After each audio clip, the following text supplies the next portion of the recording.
Assalamu alaikum wa rahmatullahi wa barakatuh, mes chers frères et sœurs.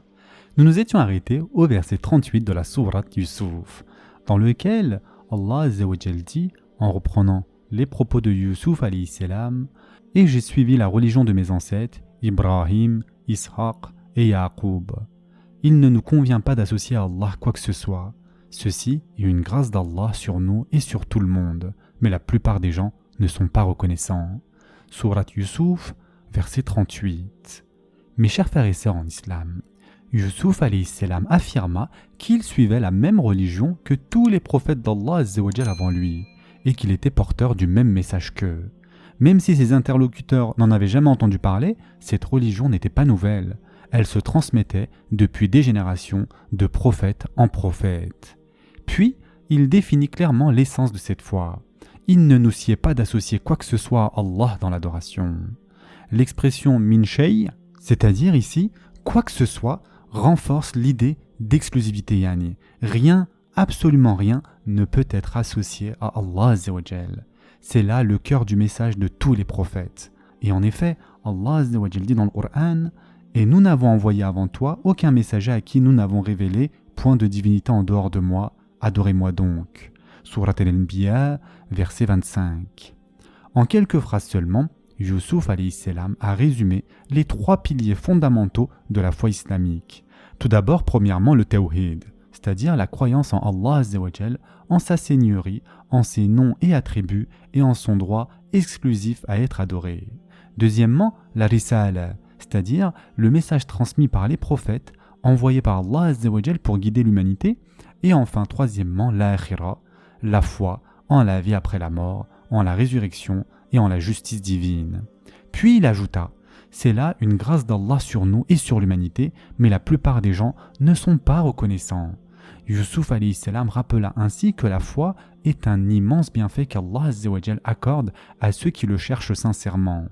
Mais la majorité des hommes ne reconnaît pas cette faveur, et malgré toutes les épreuves qu'il avait traversées, arraché à son père dans son enfance, vendu comme esclave, injustement accusé et emprisonné, Yusuf alayhi salam ne manifesta aucune amertume ni plainte.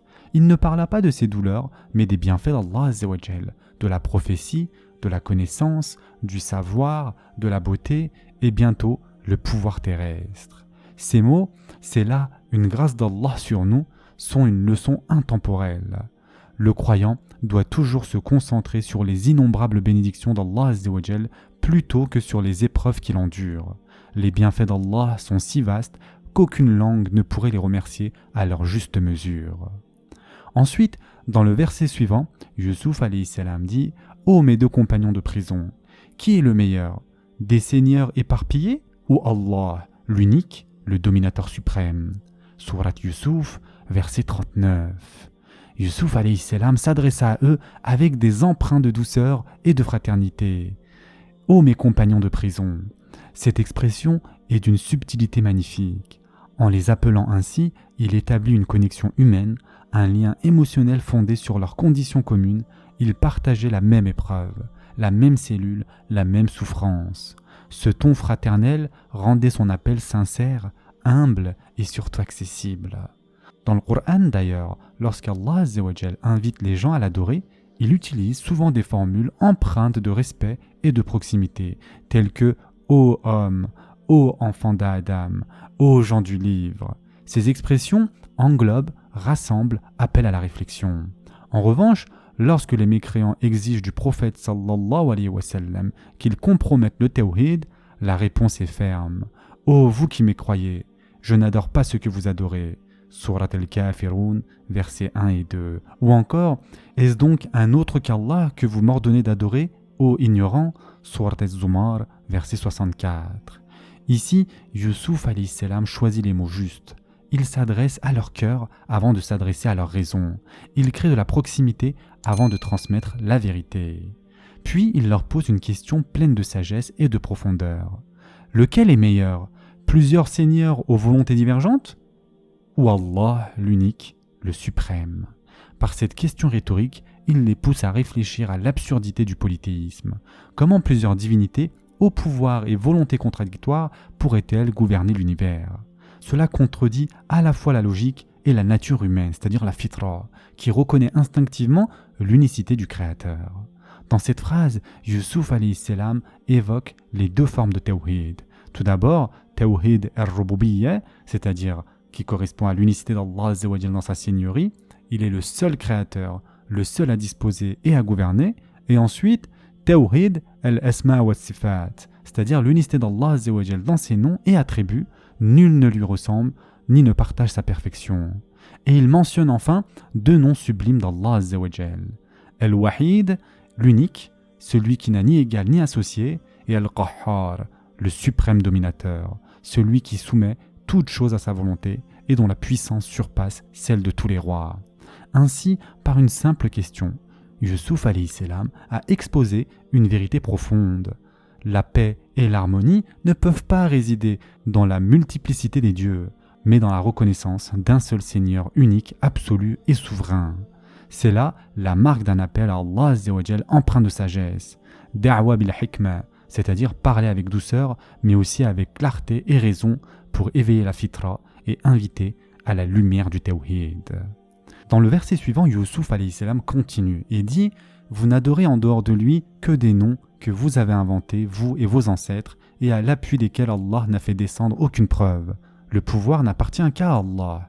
Il vous a commandé de n'adorer que lui.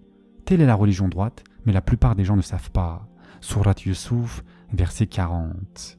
Mes chers frères et sœurs en islam, dans ces mots, Yusuf alayhi salam parla avec une franchise et une sagesse à ses compagnons de prison. Après avoir suscité leur confiance et expliqué les fondements du monothéisme, il passa maintenant à la réfutation directe de leurs croyances polythéistes. Ces idoles-là que vous adorez ne sont que des noms que vous et vos ancêtres avez inventés. Ici, c'est une réflexion et une mise au point puissante. Leurs dieux n'ont aucune réalité, aucun pouvoir, aucune autorité. Ils ne sont que le produit de traditions humaines et de conventions sans fondement divin. Aucun argument, aucune révélation, aucun texte révélé n'est venu appuyer leur adoration. Ensuite, Yusuf alayhi salam dit « À l'appui desquels Allah n'a fait descendre aucune preuve, le pouvoir n'appartient qu'à Allah. » Ici, Yusuf alayhi salam affirme un principe fondamental de la foi. Le droit de légiférer n'appartient qu'à Allah azza wa jal. Lui seul décide ce qui est licite et illicite, ce qui est juste et faux, ce qui doit être adoré et ce qui doit être rejeté. Adorer un autre qu'Allah, c'est donc usurper son autorité et nier sa souveraineté. Ensuite, Yusuf alayhi salam termine avec ces termes « Il a ordonné que vous n'adoriez que lui, voilà la religion droite, mais la plupart des gens ne savent pas. » Par ces mots, Yusuf alayhi salam résume le tawhid al-uluhiyya, c'est-à-dire l'unicité d'Allah azza wa jal dans l'adoration. Ce verset parachève ainsi l'enseignement complet du monothéisme. Tout d'abord, comme nous l'avons déjà dit, tawhid al-rububiyya, c'est-à-dire Allah est le seul Seigneur et Créateur. Deuxièmement, tawhid al-asma' wa sifat, Allah est unique dans ses noms et attributs. Et enfin, troisièmement, tawhid al-uluhiyya, c'est-à-dire seul Allah azza wa jal mérite d'être adoré. Yusuf alayhi salam enseigna donc ces trois dimensions du monothéisme avec une éloquence exceptionnelle et une bienveillance exemplaire. En quelques phrases, il transmet un message complet de da'wa, à la fois spirituel, intellectuel et moral. De là, nous pouvons tirer plusieurs leçons pour notre propre appel à Allah azza wa jal. Tout d'abord, mes chers frères et sœurs en islam, la sincérité et la douceur dans le discours. Yusuf alayhi salam n'a pas humilié ses interlocuteurs. Il a critiqué la croyance, pas la personne. Il a dit « Je ne pourrai jamais associer Allah ». Il n'a pas dit « Vous êtes dans l'erreur » avec dureté. Deuxièmement, il a parlé avec logique et raison. Il a fait appel à leur bon sens. Adorer des noms inventés n'a pas de fondement rationnel. Troisièmement, il a agi avec le bon comportement comme support du message. Avant de prêcher, il avait déjà gagné leur respect par sa moralité, sa patience et sa sagesse. Le comportement du croyant est souvent plus persuasif que ses paroles. Et ça, souvent, beaucoup de personnes le négligent.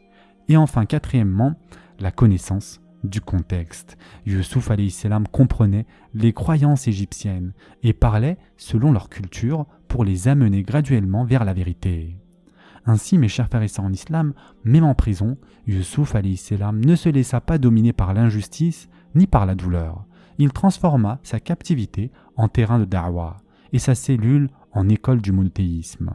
c'est la marque des prophètes. Où qu'ils soient, ils élèvent les cœurs et éclairent les esprits par la lumière du Tawhid. Ce sera tout pour aujourd'hui. En attendant, prenez soin de vous mes chers frères et sœurs et à très prochainement, Inch'Allah.